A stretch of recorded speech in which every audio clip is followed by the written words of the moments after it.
Is it okay for Christians to watch the horror movie Sinners? I think so, but let's talk about that. I'm going to give my thoughts and opinions on the movie and then talk about the theological stuff. That's the word I'm looking for. Sinners is a horror drama directed by Ryan Coogler, who you may know from the Creed and Black Panther series, and it follows the two twin brothers Smoke and Stack, both played by Michael B. Jordan, as they return home from their lives as gangsters to open their own juke joint in Mississippi in the year 1932. They're joined by their cousin Sammy, played by Miles Catan,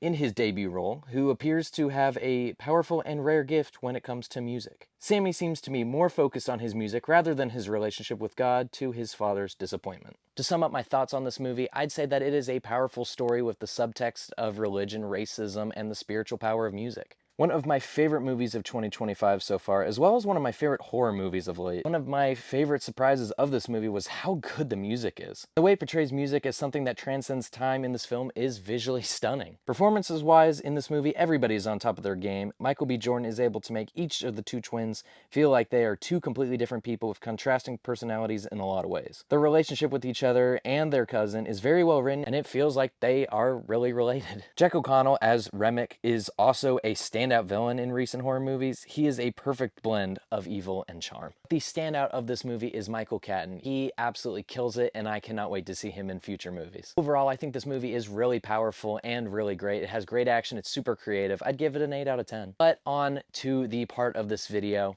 should Christians watch it? As many movies that have religious subtext, this movie was controversial in the Christian space, to say the least. I think a lot of the people who are bad-mouthing this movie didn't watch it. I've seen some Christian influencers say that this movie has some demonic imagery in it. Frankly, I didn't see that. I mean, I literally watched a video of a guy in a Demon Slayer shirt saying that I shouldn't watch this movie because it has demons in it. What? That's not a knock on Demon Slayer in any mean.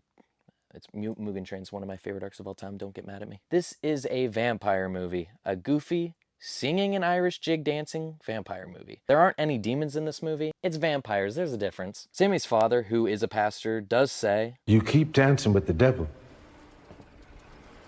One day it's gonna follow you home." which is probably where some people get the idea of demons being in the movie, but it's just not the case. But this does beg the question, do I recommend Christians watch this? Short answer is yes, but there are certain things that I would warn you about. First of all, the film is rated R for strong bloody violence, sexual content, and language. This movie is fairly violent with a large amount of blood and gore in that over-the-top exaggerated way. If you can handle movies like John Wick, you'll be fine. Language overall is pretty heavy, and I counted God's name being used in vain 9 times. Also be warned, there are heavy racial slurs used. Yes, there is some sexual content in this movie. It's not graphic, and there's no nudity shown. Is this movie scary?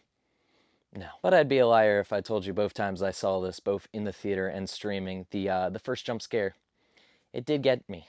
I'm a little jumpy sometimes. So why is it called Sinners? Well, the movie is not afraid to show you the immoral things that sinners, something we all are, do. Which is why the movie's tagline is, "We are all sinners." Adultery, cheating of business, racism, and harsh drunkenness. But the movie humanizes it and shows the uplifting powers of redemption we all have and the temptations we can all be faced with in the false sense of salvation or freedom. At the end of the movie, the main theme is that good will triumph over evil.